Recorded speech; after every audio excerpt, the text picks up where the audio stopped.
여러분 안녕하세요.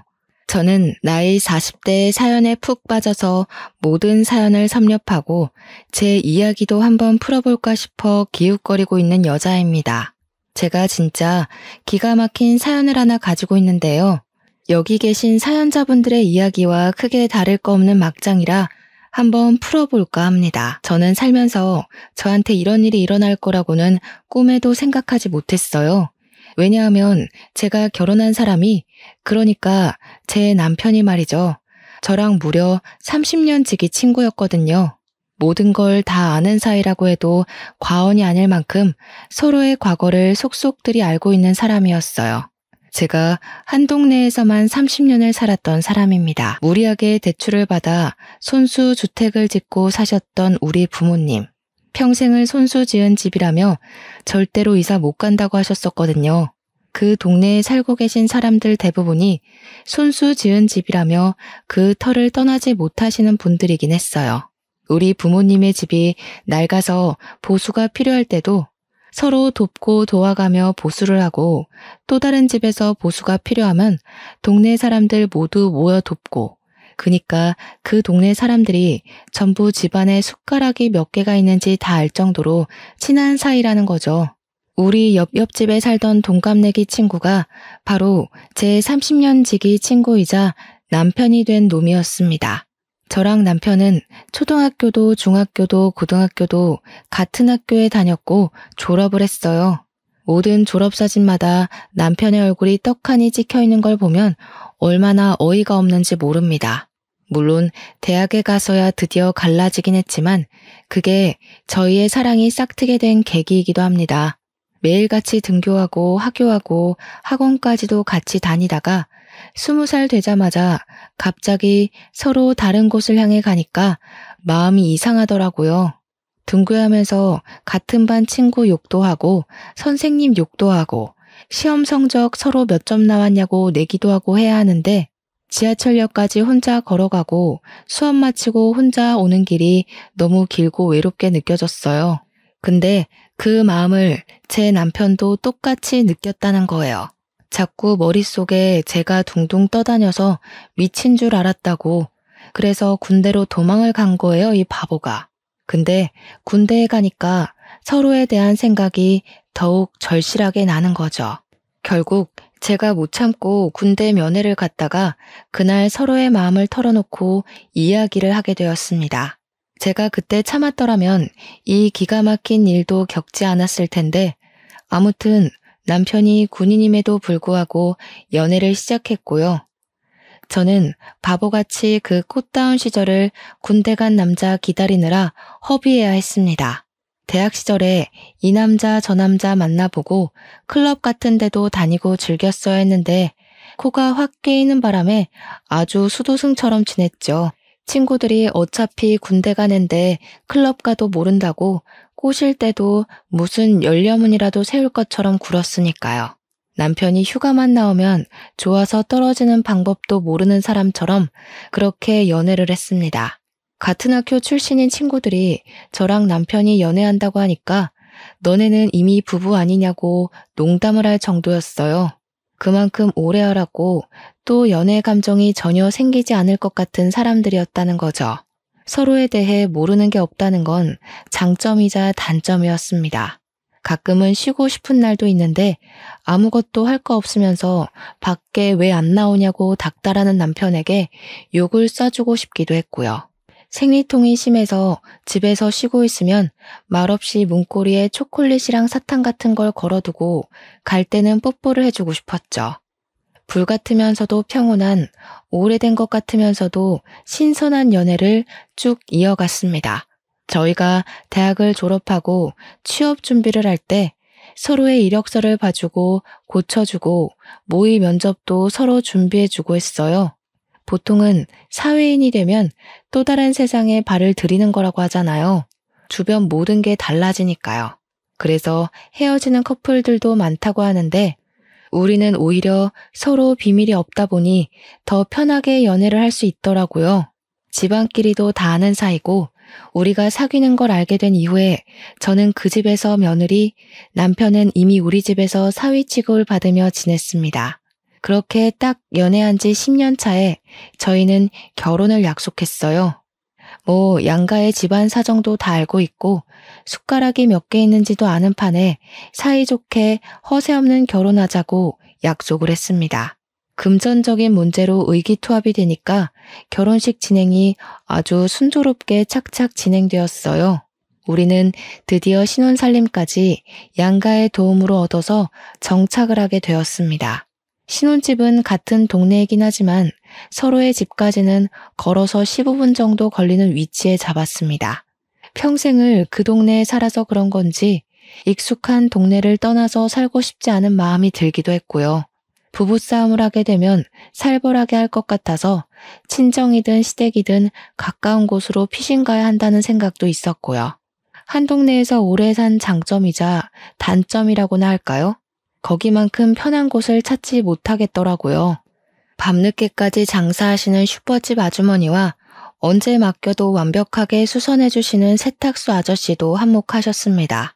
남편과 저는 꽤 괜찮은 중견기업에 다니고 있었어요. 연봉도 매년 잘 오르고 직원 복지도 괜찮은 기업이었는데 저는 식품 쪽 사업부에서 일하고 있었고 남편은 패션 사업부 쪽이었습니다.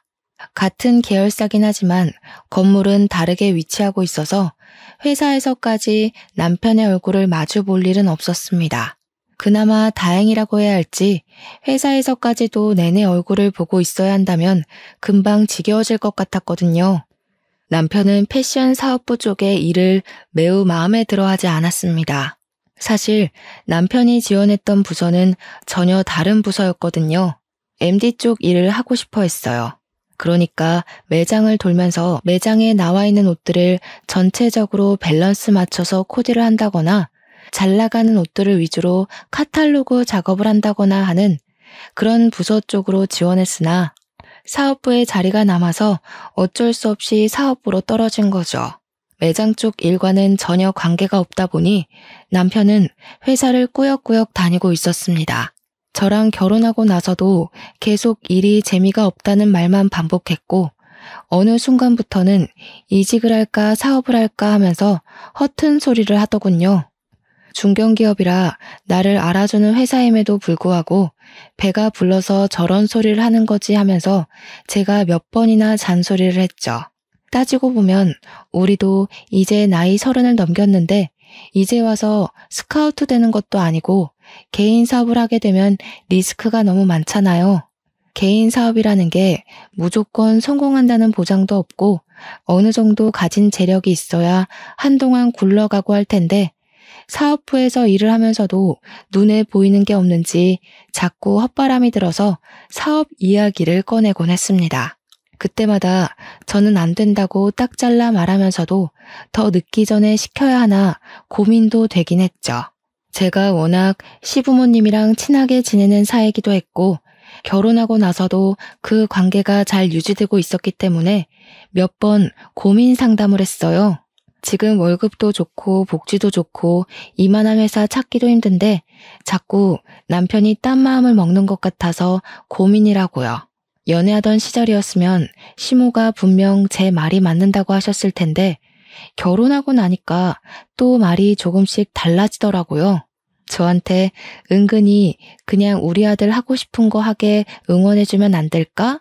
하는 뉘앙스로 말을 하시는데 그런 마음 아세요? 팔이 안으로 굽는 걸 알자마자 더 뻗대고 싶어지는 유아스러운 심리랄까요? 시모가 남편을 싸고 도는 것 같으니까 더 하고 싶은 대로 시켜주면 안 되겠다 하는 마음이 들더라고요. 그나마 한 가지 다행인 건 시부가 전적으로 제 편을 들어주신다는 것이었습니다. 원래 학창시절부터 제가 더 똑똑했다는 거 모르냐면서 시모한테 현명한 며느리 편을 들어줘야 한다고 박박 우기셨어요. 시모가 은근히 남편 올려치기 하면서 저를 깎아내리실 때도 시부가 딱 잘라서 이야기를 해주셨죠. 지금 며느리 말 중에 틀린 게 뭐가 있냐면서 애가 없어서 다행이지 애도 있는데 잘 다니던 회사 그만두고 사업하겠다고 했어 보라고 당장 이혼당하고도 할 말 없는 거 아니겠냐고 열변을 토해주셨습니다. 사업도 돈이 있어야 할 수 있는 거고 이직도 능력이 되어야 불러주는 곳이 있어야만 가는 거라 하셨어요. 시부 말이 틀린 게 하나도 없었죠. 시모가 구시렁대면서도 남편 편만 들 수 없는 상황이기도 했고요. 그럼에도 불구하고 원래 시자가 붙으면 다 그렇게 미련을 가지고 진상을 떨게 되는 건지 시모가 몇 번이나 저한테 따로 우리 아들이 하면서 딴지를 걸기 시작하셨어요. 물론 부모님들끼리 서로 오래 알고 지낸 사이고 친하기도 하니까 대놓고 말은 못하시고 은근히 돌려가는 듯한 말투로 이야기하시는 거 있잖아요. 우리 며느리가 사회생활을 잘하는 게 성격이 드세서 그런가? 이런 류의 말들이요. 아들이 사업을 하고 싶어 하면서도 못하는 이유가 기가 센 며느리 때문인가? 이렇게 딴지를 걸기 시작하시니까 시부한테 제가 고민 있다고 연락을 하면 아예 집이 아닌 밖으로 절 부르시더라고요. 시모 없는 데서 이야기하자 이런 뜻이었죠. 제가 또 술을 좀 하는 편이거든요. 우리 남편이나 시모나 전부 알코올이 선천적으로 잘 안 받는 체질인지 술을 안 드시고요. 근데 유일하게 또 시댁에서 술을 좋아하시는 게 시부 하나거든요. 저랑 술 마시면 재미있다면서 밖에서 만나기 시작한 이후로는 저랑 맨날 술을 먹자고 하셨어요. 물론 시부가 마시는 것도 많이 사주시고 저도 엄청 챙겨주시고 술자리도 편안해서 저도 좋다고 나가서 술을 마셨죠. 그러다 보니 시부랑 저랑 진짜 친구처럼 친해지더라고요. 어딜 가든 제 편을 꼭 들어주겠다고 손가락까지 걸고 약속을 했어요. 천군만마 든든한 아군을 얻은 기분이라 너무너무 좋았습니다. 시부가 이러나 저러나 절대로 허튼 짓 하는 거 내버려두면 안 된다고 남편한테 사업바람 들게 한 사람이 시모일지도 모른다며 들어주지 말라고 했어요. 저도 집에 와서 남편한테 똑같이 이야기를 했죠. 허튼 소리 하지 말고 지금 하는 일이나 잘하자고요. 남편이 그 뒤로 구시렁거리는 소리가 좀 줄었더라고요. 그래서 저도 안심하고 바쁘게 일을 하면서 지내고 있었어요. 새로운 식품이 론칭이 되면서 제가 하는 일이 엄청나게 늘었고 야근이 매일 있을 정도로 정신없이 지내야 했습니다. 그러던 어느 날 남편이 아주 거대한 폭탄을 던지고 말았습니다. 나 더 이상은 도저히 사업부 일 못하겠어. 나는 패션을 가까이서 알고 싶었단 말이야. 그래서 이 회사에 들어온 건데 온통 숫자와 글자만 보고 있으니 답이 없는 것 같아. 매장 운영해보는 게 내가 하고 싶은 일에 도움이 될 것 같아서 대리점 신청했어. 지금 일하는 곳이 커다란 회사 안에 있는 계열사라 본사에서 또박또박 월급 날짜에 월급도 잘 주고 있는데 대리점은 다르잖아요. 남편에게 이야기를 들어보니까 대리점을 하게 되면 판매 수익의 일정 %만큼을 월급으로 주는 개념이라고 하더라고요. 그러니까 남편이 옷을 팔아야지만 수익이 나는 거고 그 수익금으로 직원 월급까지 줘가면서 팔아야 한다는 건데 매장 위치가 어디에 있는지 알지도 못하는 상태에서 대리점 신청을 했다는 게 말이나 되는 소리입니까? 아무리 대책이 없어도 그렇지 회사에 몇 년이나 몸담고 있었으면서 그런 것도 모르고 일을 친다는 게 너무 답답했어요. 그래서 어디 위치인지는 알고 있냐고 하니까 경기도에 있는 아울렛 매장인데 우리가 생각하는 큰 규모의 아울렛은 아니라고 했습니다. 그 말을 듣자마자 매출이 쥐똥만큼도 안 나오겠구나 싶은 거죠. 제가 당장 취소하고 와라 했더니 거기서 장사했던 사람이 그러는데 매출이 꽤 잘 나왔다고 하는 겁니다. 저는 진짜 이 모질이를 어떻게 해야 하나 싶었습니다. 장사도 잘 되는데 그 사람은 왜 접었대? 매출이 넉넉한데 굳이 장사 접을 이유가 있나? 그러니까 남편이 우물쭈물하면서 그거야 잘 모르겠는데 아무튼 괜찮다잖아 이러더라고요. 수상쩍은 위치에 매장 운영이라고는 한 번도 해본 적이 없는 사람이 거기 가서 퍽이나 잘하겠다 싶었어요.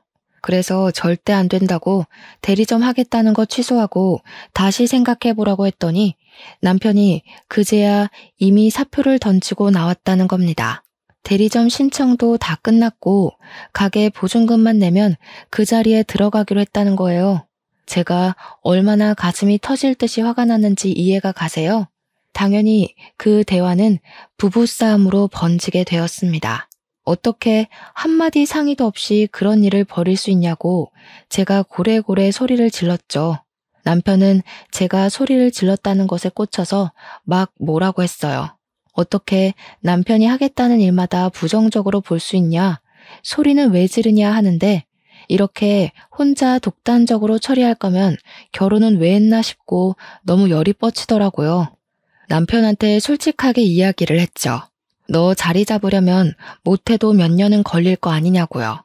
그러니까 남편이 옷만 잘 팔면 됐지 자리 잡는 게 뭐 오래 걸리겠냐고 빠르면 한 달 안에도 할 수 있는 거 아니네요.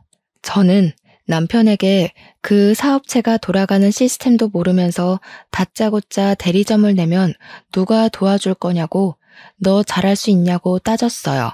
그러니까 뭐 자기가 패션 쪽 일을 한 게 몇 년인데 그것도 모르겠냐고 으름장을 두더라고요.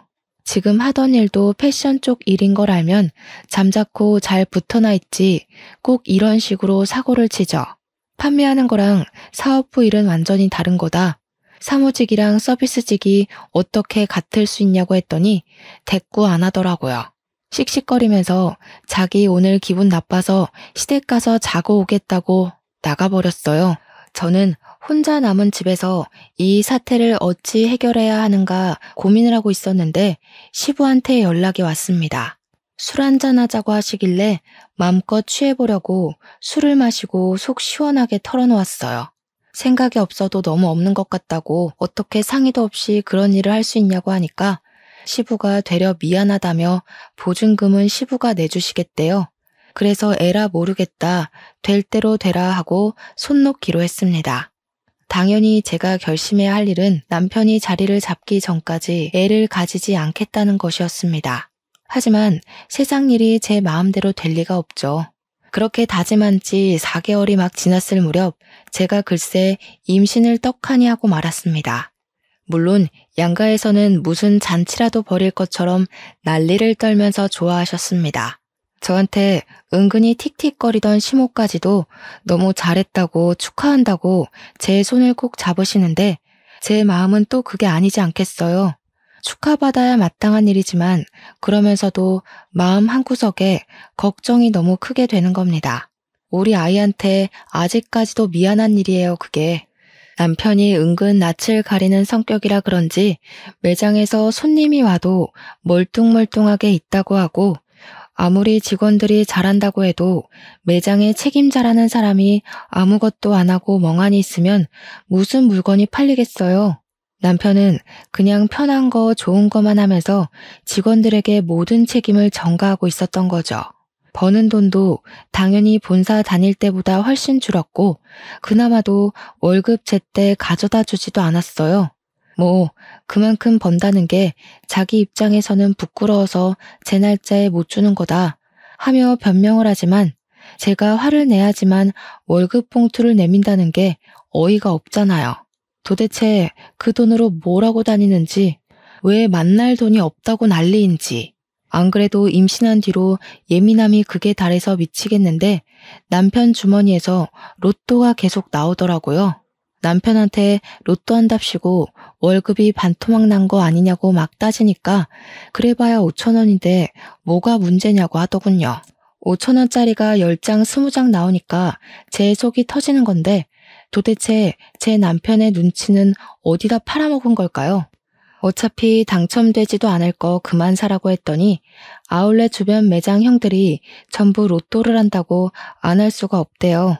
그나마 다행인 건 그 형들은 로또도 하고 스포츠 토토도 하고 그러는데 자기는 스포츠는 잘 몰라서 로또만 하는 거래요.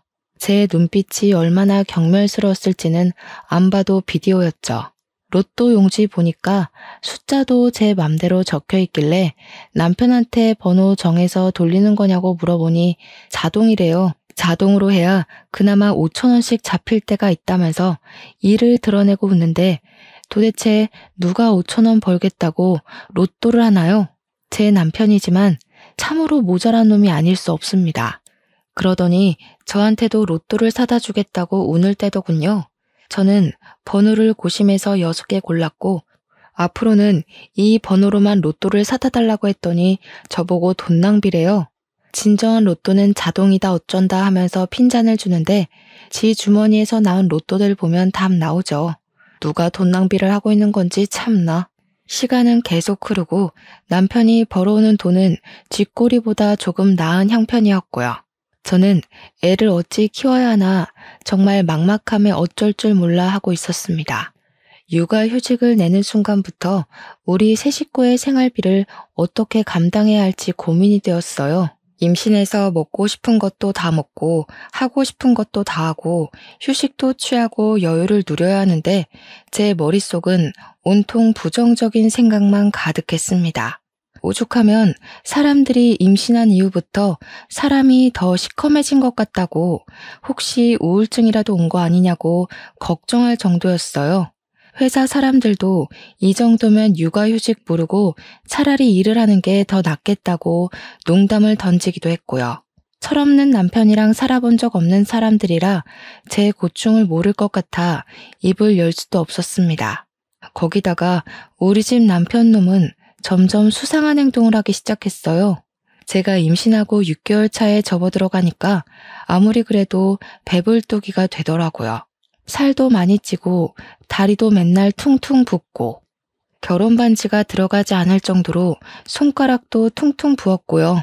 몸이 정말 너무 힘들고 허리도 하루 종일 시큰거리고 기침만 하면 갈비뼈가 부러질 것 같은 고통이 일더라고요. 제가 오죽하면 임신하고 나서부터 세상의 모든 어머니들을 존경하기 시작했다니까요. 처음에 임신했다고 했을 때는 발이 땅에 닿으면 죽는 사람처럼 저를 대접해주고 귀하게 여겨주더니 시간이 지날수록 점점 사람이 저한테 관심이 없는 겁니다. 스트레스 때문에 이거 먹고 싶다 하면 나가서 사 먹어, 배달시켜 먹어, 이러질 않나? 저보고 가뜩이나 살쪄서 곰 같은데 더 먹고 얼마나 더 찌려고 그러냐고 스트레스를 더 주더라고요. 이게 남편이 맞는지 혹시 원수는 아닌지 그런 생각이 들었죠. 맘카페 같은 데 올려보니까 오랜 친구 사이 같아서 사랑이 아닌 정으로 살고 있는 거 아니냐고 하는데 저희가 오랜 친구 사이는 맞잖아요. 이 사람이 정말 이제 더 이상 나를 사랑하지 않는 건 아닐까 하는 생각이 들었습니다. 그런데 더더 의심 가고 수상한 행동은 말이죠. 저에게는 세상 무관심한 사람이 행색은 엄청 번지르르하게 하고 다닌다는 거였어요. 평소에는 머리 감기 귀찮다면서 절대 하지 않던 포마드 같은 걸 발라서 싹 고정시키고 다니지를 않나. 행커치브 같은 것도 그날 코디에 맞춰서 일일이 갈아 끼우고 다니고 구두도 못 본 사이에 여러 켤레를 샀더라고요. 예전에 학창시절 때부터 우리 남편이 한 가지에 꽂히면 그것만 신던 놈이라 신발은 정말 딱 한 켤레만 사서 신던 놈이거든요. 그런데 뭐 기분에 맞춰서 로퍼를 신어야 되니 윙팁이 어쩌니 하면서 못 알아들을 소리만 하는데 이런 꼴을 보고도 의심하지 않을 여자가 있을까요? 거기다가 인터넷에 보니까 마누라 임신 기간에 남자들이 바람을 제일 많이 핀다고 하대요. 저도 워낙 돌려 말하는 성격은 아니라 신이 난 남편한테 너 바람 났니? 하고 물어봤어요. 그러니까 남편이 갑자기 딱 정색하면서 무슨 그런 소리를 하냐고 기분 나쁘다면서 출근한다고 나갔습니다. 뭔가 티나게 어깨도 굽고 갑자기 정색하면서 아니라고 하는 게 오히려 더 의심 가고 믿음이 전혀 안 가는 거죠. 그러더니 그날부터 매장에서 마무리하는 직원이 일을 그만두었다고 본인이 마무리 매출까지 정리하고 퇴근해야 한다고 늦는데요. 매장에 직원이 셋이나 있었는데 하나 빠진다고 남편이 모든 일을 다 떠맡게 되는 건 아니잖아요. 심지어 직원들 월급 주고 나면 본인은 그 월급보다 못한 돈 가져와서 생활비로 내미는 주제에 제가 출산이 임박해서 남편에게 마무리는 다른 직원에게 맡기고 집에 일찍 들어왔으면 좋겠다고 했어요. 물론 아이가 언제 태어날지 모르긴 하지만 낮에는 그래도 시댁이니 친정 식구들이 가까이 있어서 상관없는데 밤은 이야기가 다르잖아요. 시부모님도 친정 부모님도 일찍 주무시는 편이고 남편 아니면 구급차를 타야 하는데 그럼 꼭 남편 없이 혼자 실려가는 기분이 들 것 같고 이래저래 출산 막달이니까 일하는 시간을 줄이고 옆에 있어 달라고 했죠. 그랬더니 남편이 저한테 자기가 돈을 많이 벌어야 애도 키우고 하지 않겠냐는 겁니다. 그런 마음이 있었으면 애초에 사표를 던지지 말았어야 하는 거 아닌가 싶었지만 싸움하기 싫어서 입 밖으로 꺼내진 않았습니다. 저한테 그 정도는 이해해주라고 제가 육아휴직을 내면서 생활비도 모자란데 2배는 더 벌어야 하지 않겠냐고 하더군요. 그런데 아무리 바빠도 제가 출산하는 날에 병원을 와야 하는 거 아닌가요? 진통이 시작돼서 결국 구급차 타고 산부인과에서 보호자 연락을 받은 양가 부모님이 죄다 오셨는데 남편만 오지 않았어요. 제가 진짜 너무 어이가 없어서 진통을 하는 내내 눈물이 막 나오더라고요. 아프기도 하고 서럽기도 하고요. 오죽하면 우리 아들 하면서 챙기는 시모도 우리 부모님 앞에서 어쩔 줄 몰라 하더라고요. 의사도 간호사도 남편분 찾는데 이 원수는 일이 바쁘면 얼마나 바쁘다고 마누라 출산하는 날 나타나지도 않는지 조리원에 가서도 진짜 많이 서운했어요. 다른 남편들 7시면 퇴근해서 조리원으로 찾아오는데 우리 남편은 밤 11시나 돼야 슬슬 기어 들어오는 겁니다. 너무 늦게 오니까 조리원에서 문단속 하시는 분들이 불편해하고 신랑분이 너무 늦게 오신다고 하는 게 그게 다 구박처럼 들렸어요. 남편이 늦게 오니까 애도 못 보고 프로그램 참여도 못하고 제가 진짜 서운했어요. 남편이라고 일주일에 7번 출근하는 건 아니지 않겠어요. 쉬는 날에 조리원 프로그램 좀 참여하려고 했는데 쉬고 싶다면서 집에 가버리는 거예요. 조리원에 저 혼자 두고서 쉬고 싶다고 가버리는데 너무 어이가 없었습니다. 조리원 퇴소에서는 더 막장이었어요. 저는 애 보느라 정신이 없는데 남편이라는 놈은 자기 피곤하다고 작은 방 가서 자버리는 게 아니겠어요? 저는 울고 보채는 애 달래고 놀아주고 안아주고 하느라 정신이 없는데 회식이 있었다면서 술을 먹고 들어오질 않나 저한테 주는 건 로또 한 장이 끝이었습니다. 저한테 미안하다는 소리 한마디 없었어요. 엄청나게 짜증나고 서운하고 저는 애 돌보는 기계가 된 느낌까지 받고 이게 바로 산후 우울증이라는 사실을 몰랐습니다. 아기를 한 6개월쯤까지 키웠을 때 우리 부부는 거의 대화를 하지 않게 되었어요. 저도 집에서 육아휴직을 내고 애만 보고 있었고 남편은 쥐꼬리 월급 가져다 주면서 생색은 엄청나게 내고 집에서도 핸드폰만 보고 있으면서 계속 뭐가 좋다 싫다 했는지 아이씨 이랬다가 아싸 이랬다가 난리도 아니더라고요. 그래서 너 뭐 하냐고 제가 핸드폰을 확 뺏어서 화면을 살펴보았습니다. 그러니까 이 미친놈이 불법 사행성 토토 같은 거를 하고 있더라고요. 제가 놀래서 이게 다 뭔가 하면서 이것저것 눌러보니까 만지지 말라고 저한테 소리를 치는데 충전 내역이 딱 뜨더라고요. 충전 금액이 무려 500만 원이나 되는 겁니다. 저한테 돈 못 벌었다면서 월급 엄청 조금 가져다 주던 게 알고 보니 토토하느라 돈을 써서 조금밖에 못 주던 거였어요. 제가 그 사실을 알고 얼마나 큰 충격과 배신감을 느꼈을지 상상은 가십니까? 충전 내역을 살려보는데 여태 쏟아부었던 돈이 몇백이 아니라 몇천 단위까지 올라가더라고요. 애까지 낳은 마당에 사행성 도박에 빠져서 이 정도 돈을 쓰다니 진짜 생각이 없어도 너무 없는 거죠. 제가 열이 받아서 수입이 도대체 얼마나 되는 거냐고 정확하게 말해보라고 했더니 모른다고 딱 잡아떼는 겁니다. 네가 버는 돈인데 모른다는 게 말이 되냐고 솔직하게 말을 하라고 했는데 계속 어물쩍 넘어가더라고요. 이대로 넘어가면 이 남편놈이 원하는 대로 흘러가는 거라는 생각이 들어서 월급 통장을 찾았습니다. 월급 통장이 구석에 통장 정리 한 번 안 된 상태로 있길래 은행으로 달려가 통장 정리부터 했습니다. 그랬더니 진짜 가관이더라고요. 저한테 생활비라며 가져다 주는 돈이 월 150에서 200만 원 정도 되었거든요. 그게 자기 용돈 빼고 주는 거라면서 저한테 약간 모든 돈을 다 맡긴다는 식으로 생색을 냈었는데 월급 통장에 들어오는 돈이 평균적으로 500만 원 정도 되더라고요. 많이 들어오는 달에는 700만 원, 800만 원도 찍혀 있었어요. 저는 정말 애 키우면서 기저귀도 아껴 쓰고 식비도 허리띠 졸라매면서 식단 짜서 먹고 있었는데 얼마나 어이가 없고 속이 상했겠어요. 저는 참을 수 없는 배신감에 시부한테 이 사실을 모두 알렸어요. 그래도 집안에서 유일하게 제 편을 들어주는 사람이 시부뿐이었기 때문에 저도 별다른 선택지가 없기도 했죠. 그랬더니 시부가 집까지 찾아와서 남편을 붙잡고 소리를 질렀습니다. 어디 할 게 없어서 애까지 있는 놈이 도박을 하냐고 당장 손모가지를 자르겠다고 아주 난리가 나셨습니다. 옆에서 보고 있던 저도 가슴이 쫄려서 콩닥콩닥 할 지경이었으니까요.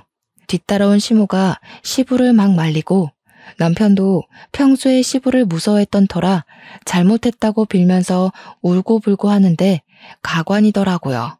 그 와중에 시모가 저한테 은근히 그걸 왜 일러서 이사다를 만드냐고 탓을 하는데 진짜 팔이 안으로 굽어도 너무 굽은 거 아닌가요? 제가 말해서 들어먹을 인간이었으면 시부한테 말 자체를 하지 않았겠죠. 제 말을 듣지 않으니까 어쩔 수 없이 이 상황을 만든 건데 진짜 짜증났어요. 그 뒤로는 남편이 저에게 완전히 적대감을 드러내기 시작했어요.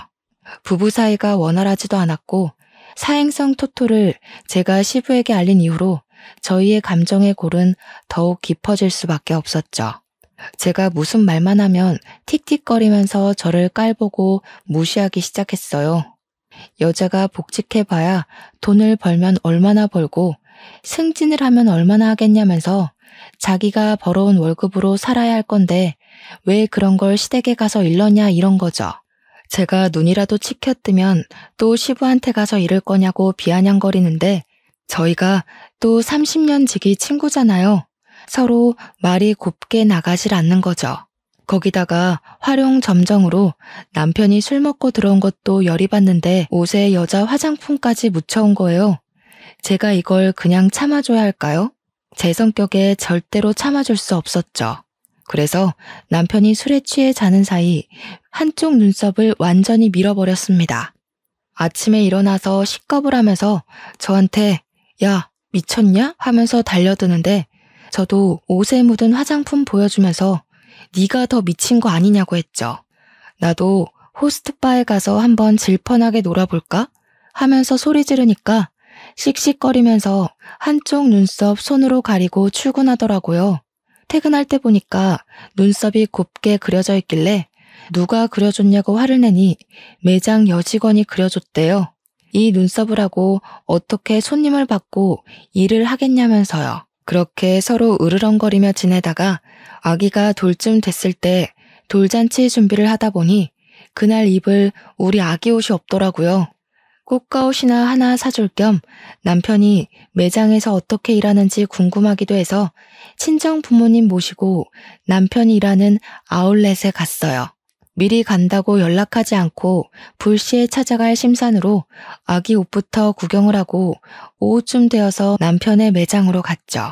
서프라이즈 할 겸 이제 돌잔치도 얼마 안 남았으니 앙금 털고 화해할 생각으로 간 거였어요. 근데 남편 매장에 딱 도착했는데 그 계산하는 포스 기계 아시죠? 그 앞에서 웬 여자애랑 백허그를 하고 실실 쪼개고 있는 게 아니겠어요? 친정 부모님도 이게 뭔가 싶어서 눈 비비고 계시고 저는 남편이 그 여자애랑 노닥거리는 모습 보고는 엄청 놀랐죠. 엄청 놀란 동시에 속에서 끓어오르는 분노와 옷에 묻혀온 화장품이 막 생각나고 여자 직원에 자기가 눈썹 그려줬다는 것까지 퍼즐이 막 맞춰지더라고요. 그 여자의 목에 직원들이 사용하는 사원증 목걸이가 걸려 있었거든요.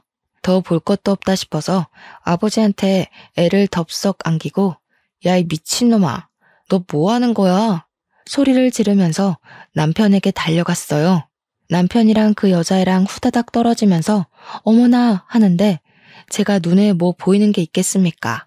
남편이 손사래를 치면서 아니야 오해야 하는데 아주 뺨부터 갈겨버렸습니다. 주위에 있던 사람들도 다 쳐다보고 옆 매장, 앞 매장 할 거 없이 다 구경 와서 보는데 분이 안 풀려서 소리를 막 질렀죠. 이 미친놈 새끼가 지금 마누라가 떡하니 있는데 매장 직원이랑 바람이 나서 이러고 있어? 아니야, 오해야. 오해라니까. 그냥 계산하는데 뭐가 안 돼서 그런 거야. 너는 직원이랑 끌어안고 시시덕거리면서 일하는 게 지금 바람이 아니라는 거야? 우리 부모님도 김서방 지금 뭐 하는 겐가? 하고 소리치고 있고, 여직원에는 고개 숙이고 구석에 어쩔 줄 몰라 서 있고, 남편은 저한테 맞은 뺨이 막 부어오르기 시작하는데 아니라고만 변명하고 앉아있더라고요. 그러면서 직원한테 기계 사용법 알려준 게 죄냐고 억울한 척 하는데 둘이 누가 봐도 커플인 것처럼 꽁냥꽁냥 하고 있던데 무슨 개소린지. 제가 남편 귀때기를 잡아 끌고 당장 나오라고 했어요. 남편이 지은 죄가 있어서 그런지 쪽팔린 것도 모르고 잘못했다고 막 빌면서 질질 끌려 나오더라고요. 그대로 부모님 차에 태워서 시댁으로 달려갔습니다. 시댁에 도착해서 문을 쾅 열고 들어가니까 시부모님이 저와 남편을 보고 뒤이어 따라온 우리 부모님을 보고 깜짝 놀라시더라고요. 제가 씩씩거리고 있으니 무슨 일이 난 건 알겠는데 저희 부모님까지 와 있으니 이상하다 싶으셨겠죠. 알고 계셨어요? 이 사람이 바람 난 거 알고 계셨냐고요. 시부모님이 숨을 헉 들이키시더니 몰랐다고 하시면서 남편한테 진짜 바람 피웠냐고 막 추궁을 하시더라고요. 남편이 아무 소리도 못하고 죄송합니다, 잘못했어요 하는데 우리 부모님은 김서방이 그럴 줄 몰랐다고 가슴을 쾅쾅 치시며 분노하시고 있고요. 그러니 시모가 저한테 쓱 이야기를 하는 겁니다. 아니, 평소에 집에서 애를 얼마나 구박을 했길래 애가 바람을 피우고 그러겠어. 우리 아들 뺨은 또 왜 이러고? 네가 때린 거니? 애 얼굴을 무식하게 왜 때리고 그래 정말? 저는 당연히 할 말을 잃었죠. 바람 피운 게 누군데 제 탓을 한단 말입니까? 평소에 제 편만 들던 시부는 아이가 떡하니 저희 부모님 품에 있는데 담배만 뻑뻑 피워대시고요. 세상에 너무나도 실망스럽더라고요. 아니, 얘기 들어보니까 우리 애가 오해라고 하는구먼 뭘. 바람 피운 것도 아니라는데 애를 때리긴 왜 때려? 내가 이거 그냥은 못 넘어가. 이혼해 너네. 시모가 되려 큰 소리를 치니까 기가 막혔죠. 남자가 사회생활하다 보면 한 번쯤 실수도 하고 그런 거 아니겠습니까? 어차피 지금 며느라가 복직도 못할 텐데 그냥 눈 딱 한 번 감고 넘어갑시다. 결정적일 때 팔이 안으로 굽는 걸 경험하게 된 거죠. 그래서 제가 그 여자 불러보라고 했더니 남편이 걔는 어려서 아무것도 모르는 애라고 하더라고요. 지금 누가 누구 앞에서 그 여자 편을 든답니까? 나랑 이혼하는 건 둘째치고 걔 이야기도 들어보자고 당장 데려오라고 난리법석을 떨었습니다. 그랬더니 남편이 그 여자애는 죽어도 못 부른다고 차라리 이혼을 하재요. 우리 부모님도 기가 막혔는지 사람을 잘못 봐도 한참을 잘못 봤다며 이혼하라고 내 딸 상처받는 거 죽어도 못 본다고 했습니다. 제가 남편 보고 짐 싸서 너네 집 가라고 하니까 군소리 없이 짐 챙겨서 시댁으로 가더라고요. 저도 이혼하기로 완전히 마음 굳혔고 30년 지기 친구고 나발이고 정말 하나도 소용없더라고요. 며칠 뒤에 이혼 서류 싹 작성해서 시댁에 들고 갔더니 집안에서 하하호호 웃는 소리가 막 들리는 겁니다. 누구 속은 다 뒤집어졌는데 자기들끼리 재미있는 일이라도 있나 보지 싶어서 비밀번호 열고 들어갔더니 거실에서 삼겹살을 구워 먹고 있더라고요. 가운데에 떡하니 그 상간녀인 매장 여직원까지 끼워서요. 저보고 다들 얼음처럼 굳었는데 너무 화가 나니까 사람이 차분해지고 웃음이 나더라고요. 그대로 달려가서 프라이팬을 뒤집어 엎었습니다. 그러니 다들 삼겹살 기름이 튀어서 막 소리 지르고 벌떡 일어나서 난리도 아니었어요. 그 가운데에 이혼 서류를 던지고 이혼하자고 했죠. 유부남 꼬셔서 바람 피운 너도 참 답 없다. 너도 이 새끼 도박쟁이인 건 알고 만나니? 아님, 너도 같이 도박해? 다들 저한테 뭐라고 한 소리 하는데 다 무시하고 시댁을 나왔습니다. 며칠 뒤에 이혼 소장 접수됐다고 연락이 오더라고요. 저도 재판기일까지 집을 정리하고 친정으로 돌아왔고요. 신혼집은 팔아서 반반 나눴습니다. 원래는 시부가 사준 집이었는데 재산 분할 소송하겠다고 하니 유책 배우자가 남편이라 돈을 더 뜯길 것 같았는지 딱 반 나누자고 하더라고요. 그걸 받아서 친정 와서 애 키우는데 보태 쓰고 있었습니다. 이혼하고 6개월이 지나서 복직 준비도 하고 지냈는데 옆집에 전 남편이 살고 있으니 여간 불편한 게 아니었어요. 그러던 와중에 사뒀던 로또가 생각나서 아무 생각 없이 로또 번호를 맞췄는데 아니 글쎄 제가 1등에 당첨이 되었다고 떡하니 뜨는 게 아니겠습니까? 제가 너무 놀라서 이게 꿈인가 생시인가 구별이 안 가서 친정 부모님께 보여드리니 진짜 1등이 맞는다는 겁니다. 저는 떨리는 마음으로 로또를 바꾸고 바로 동네에서 제일 최근에 지어진 아파트를 계약했습니다. 그러고는 이사 준비를 하는데 저희 집이 분주하게 이사 준비를 하니 은근슬쩍 전 시모가 집 앞을 서성이며 저한테 이사 가냐고 물어보더라고요. 똥이 무서워서 피하나요? 더러워서 피하지. 제가 로또 1등이 당첨됐거든요. 그래서 저희 신식 아파트로 이사 갑니다. 로또 1등이 당첨됐다고? 예, 그것도 재산 분할 들어가야 하는 거 아니니? 이혼하고 당첨된 건데 왜 재산 분할 대상이 되겠어요? 그 전에 당첨됐는데 속인 거 아니고 내가 변호사 찾아가서 물어본다. 그러시든가. 그 뒤로 무슨 콩고물 떨어질까 싶어서 우리 집 앞을 기웃기웃하는 것을 동네 슈퍼 아줌마가 너네 아들이 바람 피워서 이혼까지 했다면서 무슨 미련이 있어 여기서 서성이냐고 쫓아주셨어요. 동네 창피하게 그런 소리 한다면서 얼굴 가리고 도망가시는데 속 시원하더라고요. 나중에 이사가고 한참 지나서 슈퍼집 아줌마가 집에 놀러 오셨다가 이야기를 전해주셨는데 전 남편은 도박 못 끊었대요. 월급은 들어오는 대로 죄다 날리고 돈은 없고 빚만 늘어나니까 상간녀도 헤어지자고 도망갔다고 하대요. 시모는 동네에 아들 바람 피운 거 죄다 소문내서 쪽팔려서 못 살겠다고 난리고 시부는 돈 없는데 이사를 갈 수도 없고 미치겠다고 맨날 술만 드신대요. 저랑 이혼하고 아주 집안 꼴이 말도 아니죠. 이래서 인과응보라는 게 존재하는 건가 봅니다. 저는 무사히 복직을 했고 남들보다 더 열심히 노력한 덕분에 승진도 했어요. 한 우물만 깊게 파다 보니 제 능력을 인정받는 날이 이렇게 찾아오곤 하네요. 벌써 우리 아이는 말도 곧잘하고 아빠의 부재를 잘 받아들이고 지내고 있습니다. 언젠가는 좋은 사람 만나서 우리 딸에게 꼭 필요한 아빠를 만들어주고 싶은 마음도 있어요. 새로운 사랑이 찾아오는 그때까지 열심히 보면서 기다리겠습니다. 여러분도 그때까지 가정의 평화를 잘 지키시고 바람 피우는 놈은 절대로 봐주지 마세요. 제 이야기는 여기서 마치겠습니다.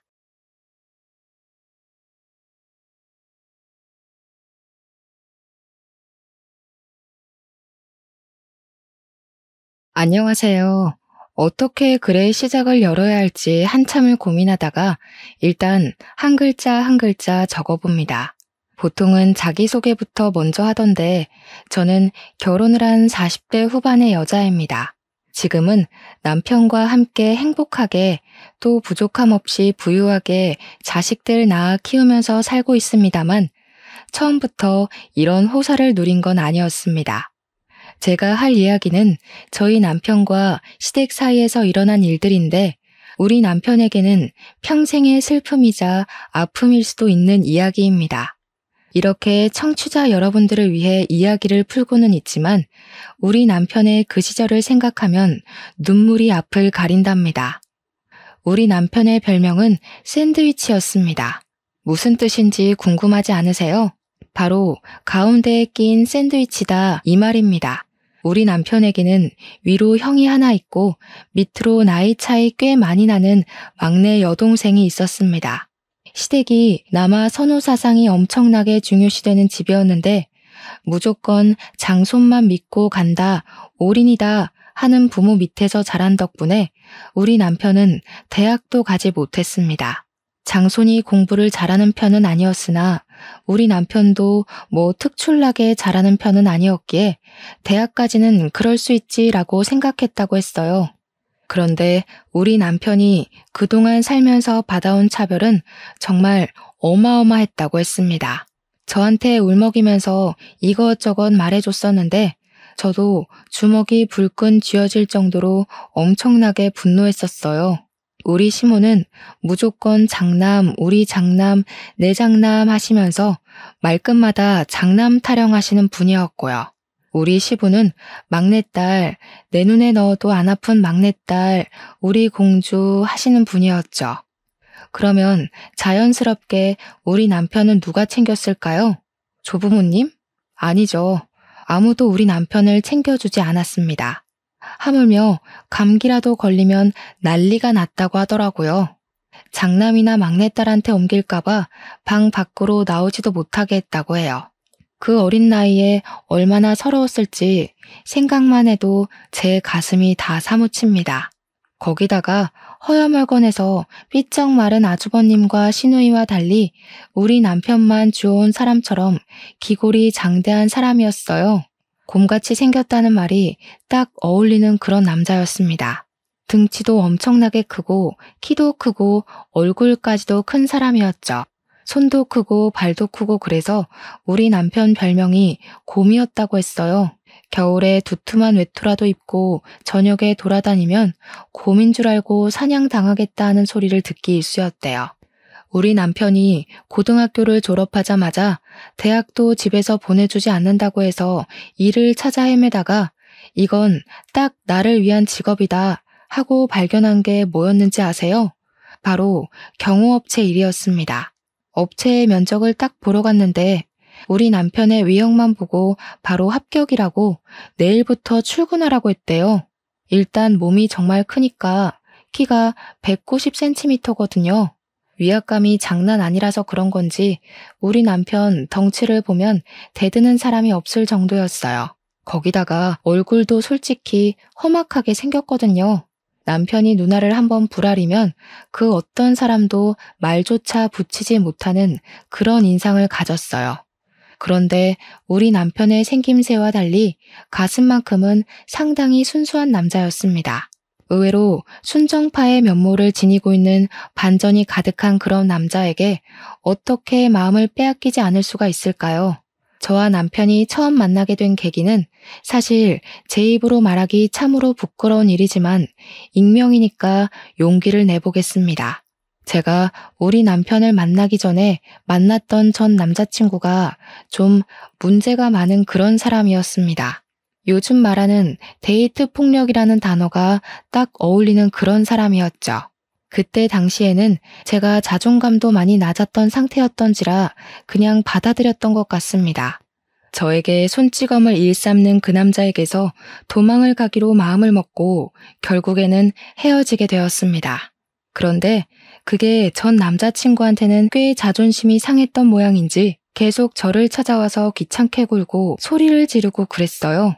그날도 실랑이를 벌이다 분을 참지 못한 전 남자친구가 저를 향해 손을 딱 올렸는데 그 순간 길을 지나가던 남편이 저를 구해준 거였습니다. 찌질함에 극치를 달리던 전 남자친구는 우리 남편의 등치를 보자마자 뒷걸음질을 치면서 저한테 새 남친이냐? 나쁜 년. 이러면서 도망을 가더라고요. 그냥 제 앞을 떡하니 막아주고 손 올리려던 걸 막아준 것뿐인데 바로 꼬리를 내리는 전 남자친구를 보면서 어이가 없었죠. 남편은 저를 보고 저 새끼 뭐냐고 물어보았고 저는 사실 남편의 그 얼굴과 말투에 쫄아서 모든 걸 다 이야기했습니다. 이야기를 쭉 듣던 남편이 어디 사느냐고 물어봤고 저기 앞에 주택에 산다고 하니까 남편도 자기 그쪽에 산다고 하더라고요. 무슨 일 생기면 연락하라고, 원래 저런 놈은 한 번에 나가 떨어지는 놈이 아니라고 자기가 도와주겠다고 휴대폰 번호를 알려주더라고요. 솔직히 남편 첫인상이 진짜 너무 무서워서 이놈도 미친놈이면 어떡하지 싶었거든요.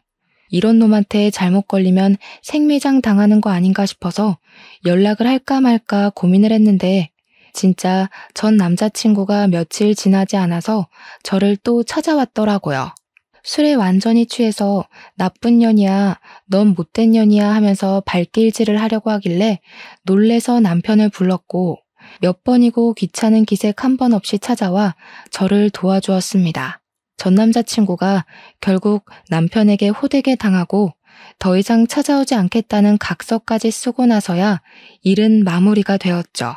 그 각서를 받기까지 6개월이 넘는 시간이 걸렸고 매번 저를 찾아와 도와준 남편에게 정도 너무 들어버렸고 정말 너무 고마웠습니다. 자연스럽게 밥 한 끼 하자는 연락이 잦아지고 연애를 하게 된 것이죠. 그때 처음 알게 되었어요. 남편이 경호업체에 재직 중이라는 것을요. 어쩐지 싸움도 잘하고 힘도 세더라고요. 당시에 남편이 일하던 업체는 연예인들 경호도 전문으로 하는 그런 곳이었습니다. 예를 들면 콘서트 같은 걸 하거나 사인회 같은 거 할 때 연예인들을 보호하고 관중들을 통제하기 위해 쭉 가드들이 서 있잖아요. 그 역할을 하는 업체였어요. 그러니까 한마디로 든든한 백이 생긴 거나 다름없었죠. 콘서트 같은 경우는 티켓을 주기도 했지만 티켓이 없을 때는 남편이랑 같이 슬쩍 들어가서 몰래 스텝인 척 콘서트를 보기도 했어요. 물론 그러면 안 되는 걸 알면서도 좋아하는 연예인이 공연을 한다고 하면 어떻게 해서든지 보러 가고 싶은 게 사람의 마음이잖아요. 거기다가 일을 할 때 남편의 모습은 뭐랄까 정말 무섭기도 했지만 너무 든든해서 멋있어 보였거든요.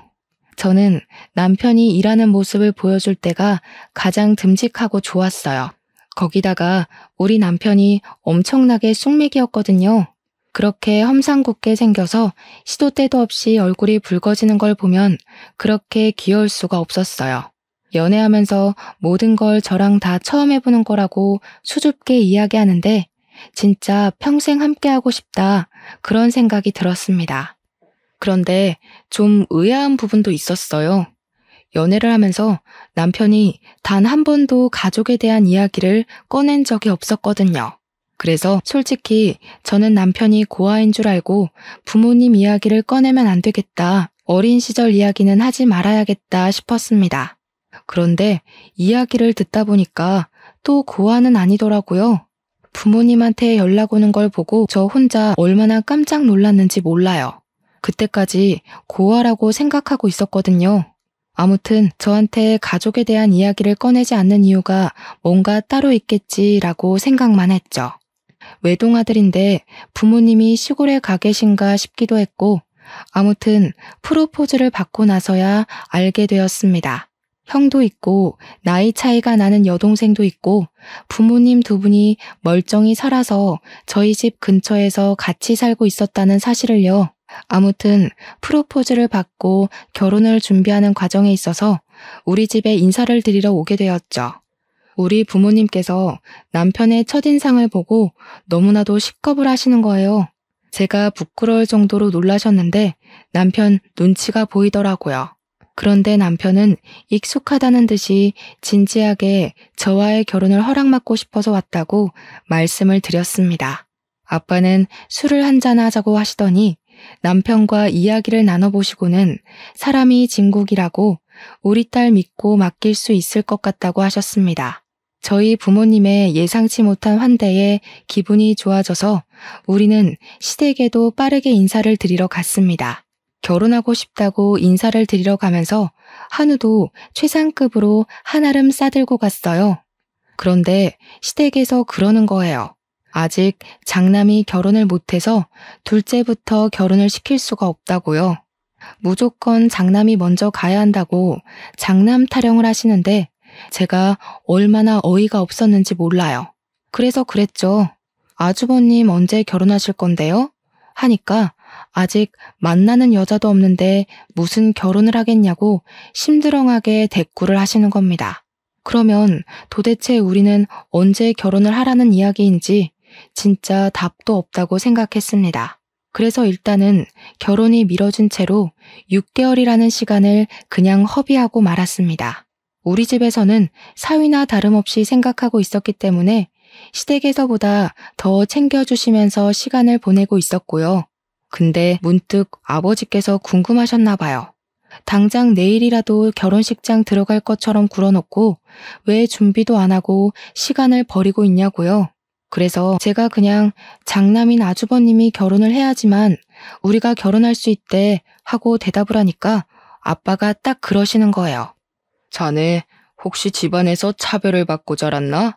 이렇게 물어보셨어요. 그러니까 우리 남편이 갑자기 닭똥 같은 눈물을 죽죽 흘리는 게 아니겠어요? 저랑 부모님 모두 다 놀래서 남편을 막 위로해 주었어요.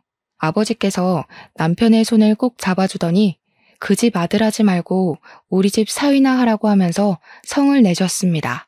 자기도 차별의 서러움을 잘 알고 있다고 우리 집에서만큼은 내가 진짜 아들처럼 대해주겠네 하셨어요.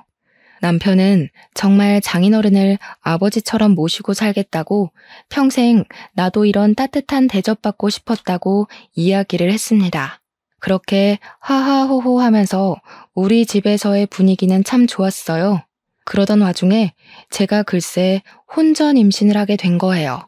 우리한테는 너무나도 큰 축복이었지만 시댁에서는 난리도 그런 난리가 없었습니다. 어디 속도 위반을 할 수 있냐? 쪽팔려서 얼굴을 들고 다닐 수가 없다. 장남이 장가를 못 갔는데 어디 둘째네가 선수쳐서 애부터 가지냐고. 저한테 발랑 까졌네 어쨌네 입에도 담기 힘든 나쁜 소리들을 막 하셨습니다. 오죽하면 우리 남편이 됐다고 나 부모 없는 사람인 척 살 테니까 얼굴 보지 말고 절연하고 살자고 큰아들 타령하는 거 지겹다고 선언을 했어요. 그러니까 또 시부모님이 부모 자식 간의 인연이 얼마나 귀한 건데 그런 소리를 하냐고 남편을 달래기 시작했습니다. 나한테는 장남 결혼하면 그때 혼인신고를 하라고 이야기를 하는 거예요. 벌써 임신 8주 차가 되었는데 아주버님이 40주 전에 결혼을 할 수 있다고요? 진짜 이게 말인지 방귀인지도 모르겠더라고요. 결국에는 어떻게 했는지 아세요? 그때부터 매주 부랴부랴 아주버님이 선자리를 나가기 시작했습니다. 도대체 장남이 먼저 결혼을 해야 된다는 건 어느 나라 법이길래 아주버님도 피곤하고 저희도 피곤한 상황이 된 거죠. 시간은 속절없이 흘러가서 저는 출산이 임박했고 아주버님은 드디어 뜻이 맞는 여자를 만났는데 거기서 또 결혼식을 준비하려면 몇 개월이 걸리잖아요. 그 사이에 저는 아이를 낳게 되었고 더 이상은 기다릴 수 없다고 생각했습니다. 물론 저희 집에서도 시댁의 그런 처사에 매우 불쾌한 감정을 숨기지 않고 드러내고 있었고요. 우리가 먼저 혼인신고라도 하겠다고 아이 출생신고를 해야 하는데 미혼모로 올릴 수도 없는 거잖아요. 그랬더니 일주일만 기다리라고 시댁에서 난리법석을 떨더니 결국 장남이 먼저 혼인신고를 한 다음에 저희도 혼인신고를 하게 시키더라고요. 그때부터는 또 기다림의 연속이었습니다. 아주버님네가 혼인신고를 하고 결혼식 준비를 하는 동안에 저는 몸조리를 했어요. 아주버님이 식을 올려야지만 우리도 식을 올릴 수 있다는 시부모님의 명령 때문이었습니다. 진짜 너무 열받고 뒤집어 엎고 싶은 마음이 들었지만 아이도 낳았고 몸조리를 했어야 했기에 꾹 참았습니다. 우리 아이는 남편을 닮아서인지 태어나기 무섭게 쑥쑥 자라기 시작했고 저는 육아를 친정엄마와 같이 하면서 진짜 힘들지만 보람찬 시간을 보내고 있었어요. 정말 누굴 닮은 건지 모르겠지만 너무 귀엽고 사랑스러운 우리 아가를 보면서 하루하루가 새 삶을 사는 것 같더라고요. 모유 수유를 할 때나 아이가 잘 때나 기저귀를 갈아달라고 올 때나 정말 너무 예뻐서 깨물어주고 싶을 정도였습니다. 아이가 다칠까봐 겁이 나서 손톱 하나 제대로 깎아주지 못하는 남편을 보면서 속으로 얼마나 웃었는지 몰라요. 그렇게 행복한 나날을 보내고 있었는데 아주버님의 결혼식 날짜가 잡혔다는 이야기를 시댁으로부터 전해 들었습니다. 저희 보고도 결혼식 날짜를 슬슬 정하라고 상당히 인심 쓰듯이 이야기를 하시더라고요. 그러면서 장남이 결혼하고 얼마 되지 않아 차남이 결혼하는 거니까 간소하게 식을 올렸으면 좋겠다고 요구를 하셨습니다. 이미 애도 낳고 살고 있는데 결혼식이라는 게 중요하면 얼마나 중요하겠냐고 하시는 거예요. 그러는 아주버님은 호텔에서 아주 호화롭고 성대한 결혼식을 준비하고 계셨거든요. 여기서 더 충격적인 것은 아주버님의 결혼식 날짜가 우리의 돌날이랑 딱 겹치는 겁니다. 놀래서 시모한테 전화를 걸어서 어머님, 그날 우리 아이 첫 돌 행사를 한다고 말씀드렸잖아요. 했어요. 그랬더니 관심도 없었다는 목소리로 그랬니? 일주일 미뤄 하고 전화를 끊어버리시는 겁니다. 아무리 그래도 아주버님 결혼식이 가족 행사 중에 제일 큰 행사 아니겠냐고. 서러웠지만 별 수 있나요? 결국 우리의 돌날도 미루게 되었어요. 하필이면 예약이 다 차 있어서 한 달이나 뒤로 밀리게 되었습니다. 벼르고 벼르던 아주버님 결혼식 날 시댁 식구로서 만발의 준비를 하고 결혼식장에 도착해서 신부 대기실에 형님 되실 분께 인사를 드리러 갔어요. 그런데 이미 형님 친구분들이 다 와 계셔서 어쩔 수 없이 대기실 밖에서 친구분들이 사진 찍고 나오기를 기다리고 있었습니다. 그런데 친구들이며 형님이며 목소리가 얼마나 큰지 대기실 밖까지 대화 내용이 다 들리는 거예요. 진짜? 대박이다. 너무 부럽다. 하는 소리가 들리길래 무슨 이야기를 하시는 중인가 귀담아 들었죠. 대화 내용은 정말 충격적이었습니다. 글쎄, 우리 시부모님이 상가 건물만 3채를 가지고 계신 분들이거든요. 그중 하나를 장남이 결혼한다고 아주버님 명의로 떡하니 증여를 해주셨다는 거예요. 형님이 신이 난 목소리로 우리 부부 이제 건물주잖아 하면서 친구들한테 자랑을 하고 있는데 제가 진짜 너무 서운하더라고요. 물론 제가 막 건물에 욕심이 나서 남편이랑 결혼을 약속한 것도 아니고 탐이 나는 것도 아니긴 했지만 저희는 다세대 주택에서 힘들게 전세 얻어서 쌀 한 톨도 아껴가며 돈을 모으고 살고 있었는데 시댁에서도 아주버님네 결혼하는데 돈 많이 들어갔다고 저희한테 지원 못 해준다고 했었거든요. 결국 그 지원 못 해준다는 돈 모두 아주버님네로 들어갔고 건물까지 증여해줬다고 하니까 제 속이 쓰리더라고요. 부러움의 목소리가 한껏 고조된 대기실 안으로 아이를 안고 그냥 들어갔어요. 결혼 축하드려요 하면서 아이를 안고 들어갔으니까요. 한번 안아보실래요? 하고 저희 애를 딱 보여드렸는데 형님이 질색을 하시더라고요. 드레스 망가져요. 됐어요. 내 드레스에 아기 침이라도 묻으면 어떡해? 하는데 순간 무안하더라고요. 아무리 그래도 시족하잖아요. 근데 그 순간 형님 친구들이 속닥속닥 하는 게 보이는 거예요. 아, 저기가 그 사고 쳐서 애부터 나왔다는 이런 소리가 들리는데 해도 너무하더라고요. 그래서 제가 한껏 형님 친구들을 째려봤어요. 그러니까 헛기침을 하면서 어머, 성격도 드센가 봐. 우리 지연이 어떡하냐? 동서한테 몰매 맞는 거 아니야? 이러더라고요. 형님 이름이 지연이거든요. 제가 진짜 어처구니가 없어서 결혼식을 어떻게 본 건지 기억도 안 나요. 한 달 뒤에 우리 애 돌잔치 한다고 시댁 단톡방에 이번에는 까먹지 말라고 올렸더니 시모가 뭐라는 줄 아세요? 예, 잘 됐다. 뭐하러 행사를 2번 하니? 애 돌잔치 하는 날 가족들도 전부 모일 건데 그때 결혼식도 같이 해라 하시더라고요. 저 진짜 머리가 완전 띵해가지고 무슨 말을 해야 할지 막막했습니다.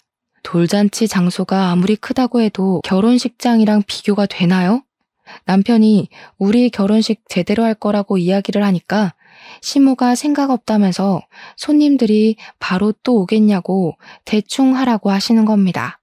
어차피 축의금 거두려고 결혼식 하는 거 아니냐고 돌잔치하고 얼마 안 있어서 결혼식까지 하면 사람들이 욕한다고 하더라고요. 거기다가 아주버님 결혼한 지 1달밖에 지나지 않았는데 또 결혼식을 한다고 하는 게 생각이 있는 거니 없는 거니 하면서요. 제가 진짜 얼마나 서러웠는지 친정에 와서 울면서 이야기를 했더니 아빠가 화를 씩씩 내시더라고요. 내가 빚을 내서라도 더 좋은 호텔에서 결혼식 시켜주겠다고 하시는데 또 그럴 수가 없잖아요. 호텔 결혼식 비용이 한두 푼 드는 것도 아니고 저희 생활에 맞춰서 해야 하는 것도 맞으니까요. 그래서 결국 저는 모든 걸 포기하고 돌잔치를 웨딩드레스 빌려 입고 했습니다. 저도 참 바보 같죠. 돌잔치 날 웨딩드레스를 입고 있으니 일가 친척들도 황당해하시고 제 친구들도 저를 진짜 불쌍하게 쳐다보더라고요.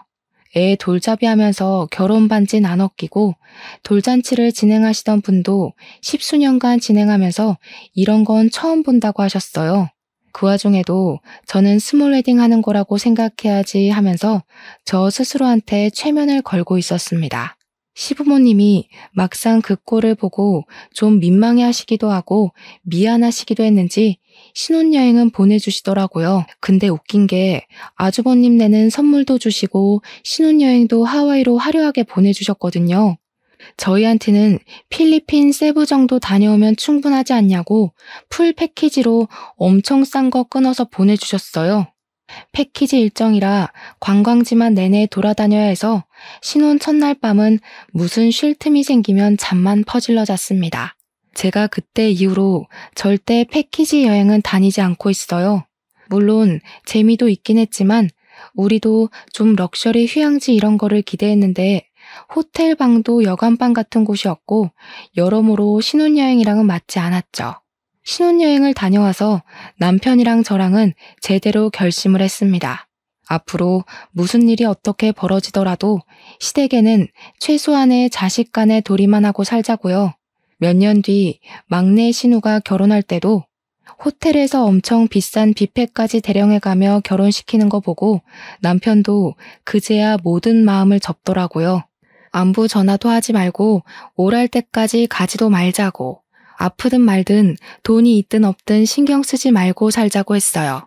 저도 남편이 모든 걸 포기하고 나니까 한결 마음이 가벼워져서 남편 말에 따르기로 했죠. 더 웃긴 건 뭔지 아세요?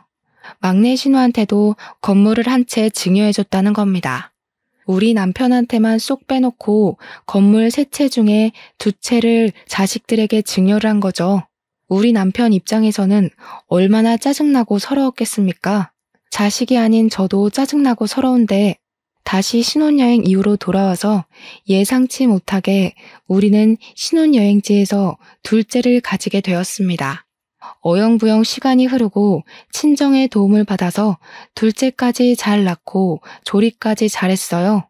저희가 아이를 둘이나 낳는 동안 형님네는 아이가 생기지 않는 건지 낳지 않기로 한 건지 모르겠는데 아이 소식이 없었습니다. 형님 성격상 아이를 낳지 않겠다고 선언하시고도 충분하신 분이라 그냥 그런가 보다 하고 신경 쓰지 않았죠. 그런데 제가 첫 아이는 딸을 낳았었지만 둘째는 아들을 낳았거든요.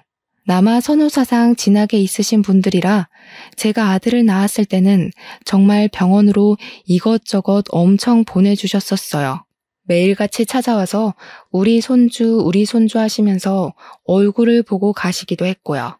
그런데 우리 아이가 한 100일쯤 되었을 때 예상치도 못한 일이 또다시 터지고 말았습니다. 시댁에서 오랜만에 호출이 왔기에 갈까 말까 고민하다가 둘째는 예뻐해 주셨기에 아이를 데리고 갔거든요. 그런데 시모가 저를 보면서 엄청나게 근심 걱정이 가득한 얼굴로 이야기를 하시더라고요. 예, 첫째 내가 글쎄 불임은 아닌데 임신이 좀 힘들다고 하더라. 우리 장남이 아이를 낳아야 내가 조상님들께 면이 서는데 말이야.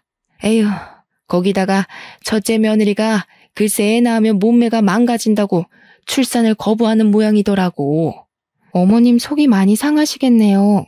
장남이 대를 이어야 한다고 계속 말씀하셨잖아요. 그렇지. 그래서 말인데 너네 둘째가 아들이잖니? 얘를 우리 장남이 키우는 건 어떨까 싶은데. 처음에 어머님이 무슨 말씀을 하시는 건지 몰라서 눈만 동그랗게 뜨고 있었어요. 알고 보니까 우리 둘째는 아주버님네 입양을 시키자는 이야기였습니다. 저는 너무 어이가 없고 놀랍고 저런 생각을 할 수 있다는 거에 기겁을 해서 어머님 정신 나갔어요? 하고 소리를 질렀어요. 아니, 이게 말이나 되는 소리예요? 제 아들을 지금 누굴 줘요? 시부모한테 정신 나갔어요는 어디서 배워먹은 말버릇이야? 내가 뭐 남주자고 그랬어? 너네가 낳은 거야 잘 알지. 그런데 키우는 건 큰애네가 하자는 거 아니냐? 그래, 아무래도 장남네가 아들을 키워야 면이 서지 않겠니? 너도 잘 생각해봐라. 걔네 건물만 2채나 가진 부자야. 우리가 첫째 결혼하고 나서 장남한테도 한 채, 맏며느리한테도 한 채 나눠주지 않았니? 건물 3채 있던 것 중에 2채만 증여한 줄 알았더니 채채를 모두 증여했던 것이었습니다. 아주버님네 2채, 시누이네 1채요. 그 이야기를 아무것도 주지 않은 둘째 며느리인 저한테 당당하게 이야기를 하시는데 평소에 얼마나 우리 남편을 무시했으면 저런 소리를 뻔뻔하게 할까 싶었습니다. 저는 정말 머리가 획가닥 돌아버리는 듯한 느낌을 받았어요. 저한테 계속 돈 많은 부모 가진 게 얼마나 덕인 줄 아냐? 너네 아들도 장남네 집에 입양되면 기뻐할 거다 하면서 말도 안 되는 소리로 저를 설득하시는 겁니다. 제가 그 말에 당연히 넘어갈 거라고 생각했는지 너네한테도 내가 섭섭지 않게 돈을 좀 줄게 하시는데 너무 열이 받았습니다. 지금 우리 남편한테는 한 채도 주지 않으시고 아주버님과 시누이만 챙기신 주제에 저보고 10달을 품어 낳은 아들까지 아주버님네로 입양시키자는 게 말이에요? 우리 남편은 무슨 사생아입니까? 밖에서 나온 자식이라서 챙기질 않는 거예요? 그렇게 이야기를 하니까 시부모님이 아주 학을 떼면서 무슨 소리를 하는 거냐고 우리 둘째도 자기 배 아파 낳은 아들이라는 겁니다. 그러면서도 부잣집에서 태어난다는 게 얼마나 축복인 줄 아냐고 아들 하나 더 낳으면 되는 거 아니냐고 둘째네는 형님네에 입양을 시키재요. 그래서 제가 그랬죠. 이거 아주버님네도 동의한 거 맞냐고요. 형님이 결혼식 날 우리 애 한번 안아보시라고 이야기하니까 침 떨어져서 싫다고 하셨던 사람이라고 그랬더니 시모가 자기들도 생판 남 입양하는 것보다야 자기 핏줄 입양하는 게 낫다고 하더라 하시는 거예요. 그러니까 한마디로 우리 남편과 저의 의견을 빼놓고 자기들끼리 이미 입을 다 맞춘 상태였다는 거죠. 입양 절차도 다 알아봤으니까 손 쓸 거 하나도 없다고 애만 두고 가라는데 열받아서 눈물이 다 나더라고요. 애 절대 못 준다고 앞으로 우리한테 연락하지도 말고 찾아오지도 말라고 했습니다. 경찰에 신고할 거라고 접근 금지라도 받아오겠다고 하면서 여태까지 그렇게 사셨듯이 둘째 아들 없는 셈 치고 사셔라 했어요. 출근한 우리 남편에게 울면서 전화해서 이 모든 이야기를 해주니까 남편이 당장 시댁으로 찾아가겠다고 난리를 치더라고요.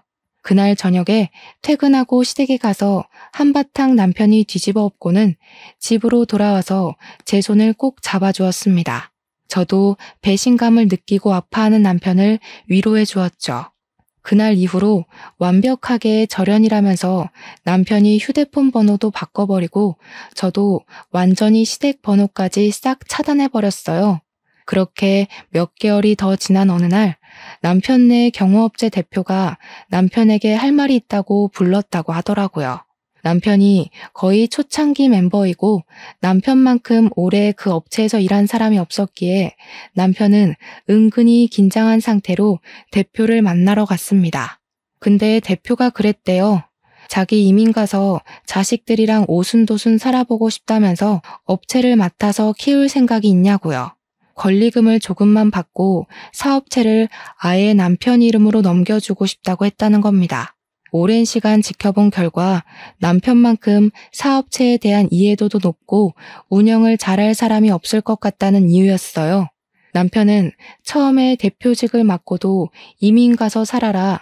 내가 여기서 현장을 돌보겠다 했는데 대표님이 거절했대요.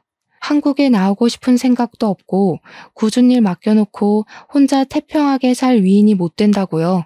남편은 업체를 인수하고 싶어 했고 꽤 자리가 탄탄한 업체였기에 포기하기엔 아쉬웠던 거죠.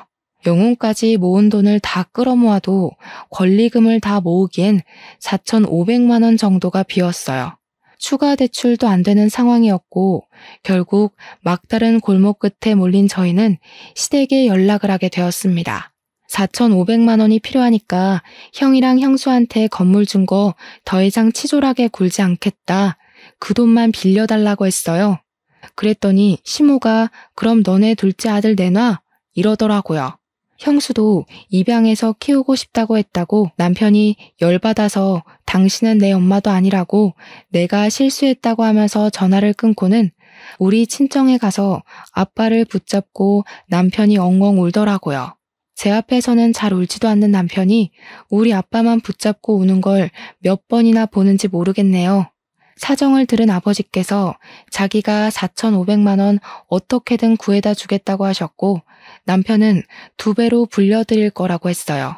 사기꾼 같아 보이는 말이었지만 우리 남편의 우직함을 믿고 아버지는 노후 자금을 깨서 4,500만 원을 마련해 주셨습니다. 남편은 사업체를 물려받게 되었고 경호업체를 운영하면서 사람만 많아서 될 것이 아니라며 감시체계를 확실하게 설립하자고 했다더군요. CCTV 보안 쪽도 함께 하면서 도청이나 몰카 같은 걸 찾아내는 신식 기계까지 도입을 해서 운영을 했습니다. 그러다 보니 예전에는 사람만 경호하던 업체였는데 점점 기업이나 기업 수장들의 집까지 관리를 하는 큰 업체가 된 거죠. 완전히 비밀스러운 1:1 보안업체 같은 회사로 자리를 잡았다고나 할까요? 경매 같은 것이 열릴 때에도 우리 남편 업체로 직접 연락이 와서 고가의 상품 경호를 맡기기도 했습니다. 한마디로 대박이 터지게 된 거죠. 그게 우리 남편의 사업체를 운영한 지 3년 만에 일궈낸 성과였습니다. 그렇게 바쁜 3년을 보내는 동안 시댁에서도 큰 변화가 한 가지 일어났어요. 형님이 시모의 압박과 핍박, 구박을 이겨내지 못하고 결국 출산을 하게 된 것이었습니다. 시험관 6차 만에 겨우겨우 힘들게 얻어서 임신 기간 내내 바깥 구경 한 번 못하고 꼼짝없이 누워서 지낸 형님인데 결국 딸을 출산하는 바람에 시댁에서 난리가 났다고 하더라고요. 시모가 형님한테 엄청 난리를 치면서 당장 둘째를 가지라고 했대요. 형님은 애 하나 낳는 것도 얼마나 힘들게 낳았는데 둘째를 가지라는 소리를 할 수 있냐고 자기가 애 낳는 기계냐고 완전히 냉기 철철이고요. 우리 남편은 약속했던 대로 3년 만에 빌린 4,500만 원을 9천만 원으로 갚아드렸습니다. 아빠는 2배는 농담 아니었냐면서 원금만 갚으라고 했지만 남편이 이 돈 모으려고 3년 걸렸다며 이자라고 생각하고 받아달라고 했죠. 4,500만 원이었으면 진즉 갚았을 거라고 장인어른 덕분에 사업체가 커지고 발전할 수 있었다고 평생 감사하며 살겠다고 했습니다. 우리 아빠는 눈시울이 붉어지고 이런 사위 얻어서 행복하다 하셨고 남편은 평생 친아버지처럼 모시고 살겠다고 했죠. 둘이 부둥켜 안고 눈물 샤워를 하는데 엄마랑 저랑 그걸 보고 좀 황당해했어요. 둘이 너무 애틋하니까 저랑 엄마랑 끼어들 틈이 없더라고요. 여기서 글이 마무리가 된다면 너무 허무하겠죠? 진짜 재밌는 이야기를 시작할게요. 그렇게 시간이 흐르고 저희는 절연한 상태로 지내고 있었는데 어느 날 뜬금없이 신우한테도 연락이 온 겁니다. 우리 신우도 건물을 한 채 받았었다고 이야기했었잖아요. 근데 신우가 연락이 와서는 저한테 둘째 언니네도 건물 한 채 받았지? 그거 시세 얼마야? 하더라고요. 아주버님네가 2채를 다 받았다는 사실을 전혀 모르는 것 같았습니다. 그래서 솔직하게 말을 했죠. 건물 시세가 얼마인지 모르겠는데요? 하고요. 그러니까 신우가 멋쩍어 하면서 아니, 내가 막내딸이라고 제일 싼 건물 받은 것 같아서 그러면 억울하잖아 하는 겁니다. 자기가 제일 어리니까 오래 살지 않겠냐고 그러니까 자기가 더 좋은 건물을 받아야 할 것 같다면서 막내라고 차별당하는 것 같다는 거예요. 그 말을 듣는데 열이 싹 오르더라고요. 아니요, 신우. 우리는 아예 건물을 못 받아서 모르는 거예요. 2채 다 아주버님네한테 증여한 거 모르셨어요? 뭐? 진짜야? 작은 오빠는 못 받았다고? 제정신 아니야? 저한테 건물 더 좋은 거 있으면 바꾸자고 할 생각으로 전화한 것 같던데 형님네가 두 채 다 가졌다고 하니까 태도 싹 바뀌어서 난리더라고요. 사람 욕심이 끝도 없다더니 신우도 똑같은 속물인 거죠. 저희는 저희 능력대로 잘 먹고 잘 살고 있어요. 혹시 형제들끼리 재산 싸움 하실 거면 저희는 빼주세요. 그이도 시댁이랑 절연 선언한 마당에 건물이 무슨 소용이 있겠어요? 저희 그거 필요 없어요. 남편이 잘 나가는 사업자 대표인데 한 달에 버는 수익이 그깟 3층짜리 상가 건물보다 훨씬 좋은걸요. 건물 같은 거 하나도 아쉽지 않았습니다. 그랬더니 신우가 혹시라도 저희가 뭐 하나 더 받은 게 있을까봐 꼬치꼬치 캐묻더라고요. 혹시 둘째 언니 지금 사는 집 말이야. 그 아파트 우리 엄마가 해준 거야? 아니요. 저희가 벌어서 산 건데요. 시댁에서 이런 한 푼 도움받은 거 없으니까 눈독 들이실 것도 없어요. 작은 오빠가 그렇게 잘 번다고? 지금 사는 아파트 주상복합 펜트하우스잖아. 그거 몇십억 하던데? 관리비도 한 달에 엄청 나오는 걸로 알고 있는데 어떻게 알았냐고 하니까 등기부등본 떼봤다고 하더라고요. 그러면서 작은 오빠가 그렇게 돈 잘 버는 줄 몰랐다고 회사에 남는 자리 없냐, 우리 남편 취직 좀 시켜줘라 난리가 난 거죠. 무슨 돈이 나서 그 집을 샀냐 너무 궁금하다, 사업 수완 좀 알려달라 난리를 치길래 신우 돈 필요하냐고 물어보니까 그제야 우물쭈물 이야기를 하더라고요. 신우 남편이 글쎄 도박을 해가지고 신우 건물까지 근저당 잡혀서 경매에 넘어갔다는 소리를 하는 겁니다. 그동안 그 꼬마 상가에서 월세 받는 돈으로 생계를 유지했는데 경매에 넘어가고 나니까 돈이 한 푼도 없는 거죠. 대출이고 뭐고 돈 나올 구멍이 없으니 만만한 우리 집에 건물 핑계대고 돈 좀 빌려볼까 싶었던 거예요. 그래서 우리 집 등기부등본 떼보니까 펜트하우스 엄청 비싼 집이 나오니까 시부모가 준 돈에서 나왔겠구나 싶었던 거죠. 돈 좀 뜯어가려고 했는데 우리 남편이 벌어서 산 집이라고 신우한테 줄 돈 없다고 시댁에 가서 말하라고 하니까 당황했나 보더라고요. 그렇게 우리 공주 하면서 예뻐해줬던 시부한테 말해서 돈 받으라고 하고는 끊어버렸습니다. 남편에게도 이야기를 해주고는 신우 전화 받지 말라고 했어요. 차단까지 눈앞에서 싹 하고는 평화롭게 지내고 있었는데 며칠 지나지 않아서 형님한테로 연락이 온 겁니다. 시댁에서 얼굴 좀 보고 이야기 좀 하자길래 제가 왜요? 하니까 손윗사람이 부르는데 어디 말대꾸냐고, 어차피 저희도 더 이상 수그러들 필요 없으니까 남편이랑 같이 시댁에 찾아갔습니다. 신우가 뱉어놓은 말도 있고 상황이 궁금하기도 했거든요. 애들은 친정 부모님께 부탁드리고 남편이랑 룰루랄라 손잡고 시댁에 갔어요. 신우랑 형님네랑 다 와 있더라고요. 시부모도 슬쩍 눈치 보면서 서로 할 말은 있는 것 같은데 입을 열지 않길래 제가 먼저 물꼬를 텄죠. 제가 먼저 이야기할게요. 저희는 시댁에서 지원받은 거 하나도 없으니까 재산 분할 싸움에 빼주세요. 먼저 요구할 만한 재산도 없고 우리는 이만 가보겠습니다. 아니 동서, 가긴 어딜 가? 동서가 신우한테 이야기했어? 우리가 건물 2채 받았다고? 네. 그거 시부모님이 알려주신 건데요. 왜요? 신우는 알면 안 돼요? 아니, 이건 불공평하지. 첫째라고 건물 2채 주는 게 어딨어? 막내라고 신우는 하나 챙겼잖아요. 샌드위치 우리 남편은 하나도 못 챙겼는데. 그리고 그 건물 주인 찾는다 치면 우리 거지 신우 거는 아니잖아요. 나 정말 죽게 생겼다니까. 2억만 해달라고 2억. 형님, 신우한테 2억 해줘요. 20억짜리 건물 가져갔으면 10%는 해줄 수 있잖아. 우리도 그 건물 없어. 남편이 사업한다고 건물로 대출받았다가 다 날려먹었단 말이야. 아니 그게 무슨 소리야? 무슨 소리긴요.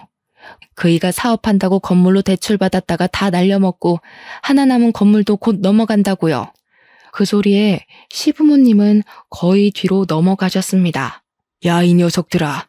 우리가 평생을 일궈서 산 건물을 나눠줬으면 잘 쓸 생각을 해야지. 터무니없는 짓을 벌여서 다 날려먹어? 그러니까 신우랑 형님이랑 줬으면 장땡이지 뭘 참견을 하냐고 싸우더라고요. 저랑 남편은 그냥 강 건너 불구경했죠.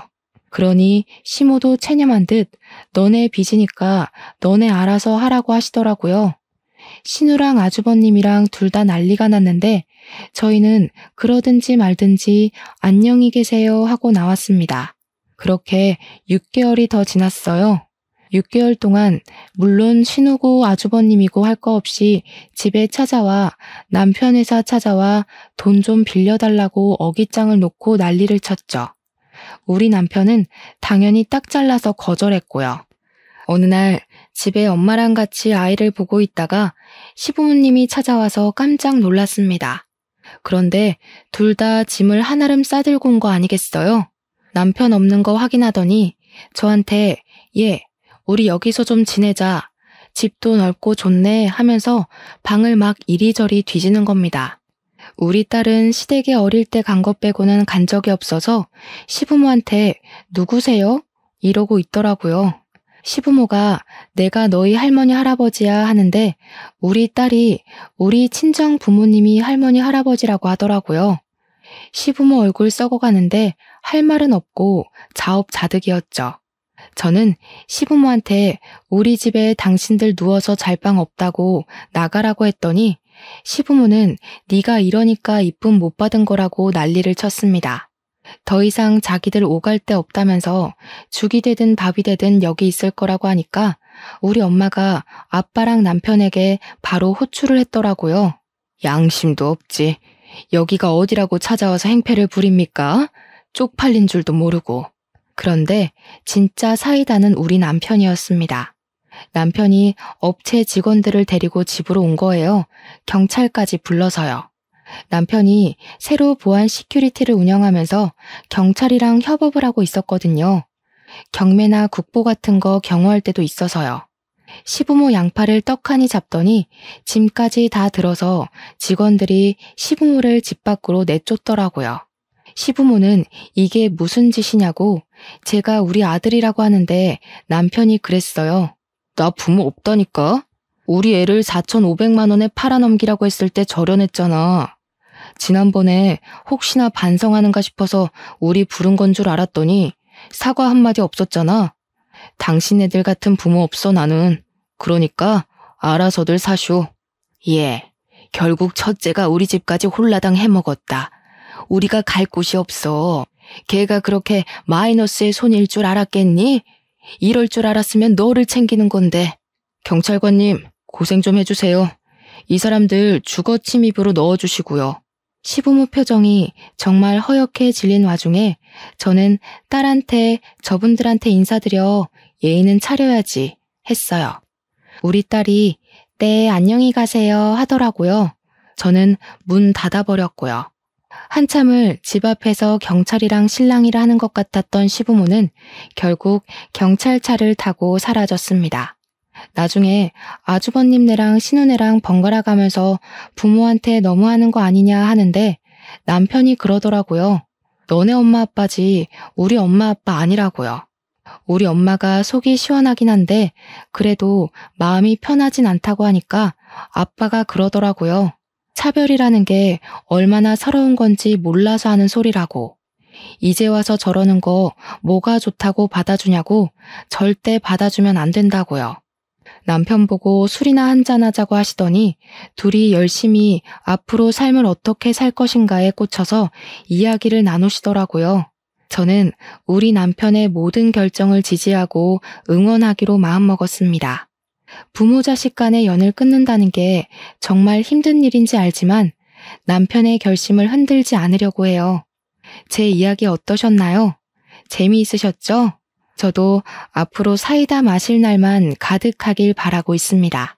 오늘도 좋은 하루 보내시길 바라면서 제 사연은 여기서 마치도록 하겠습니다.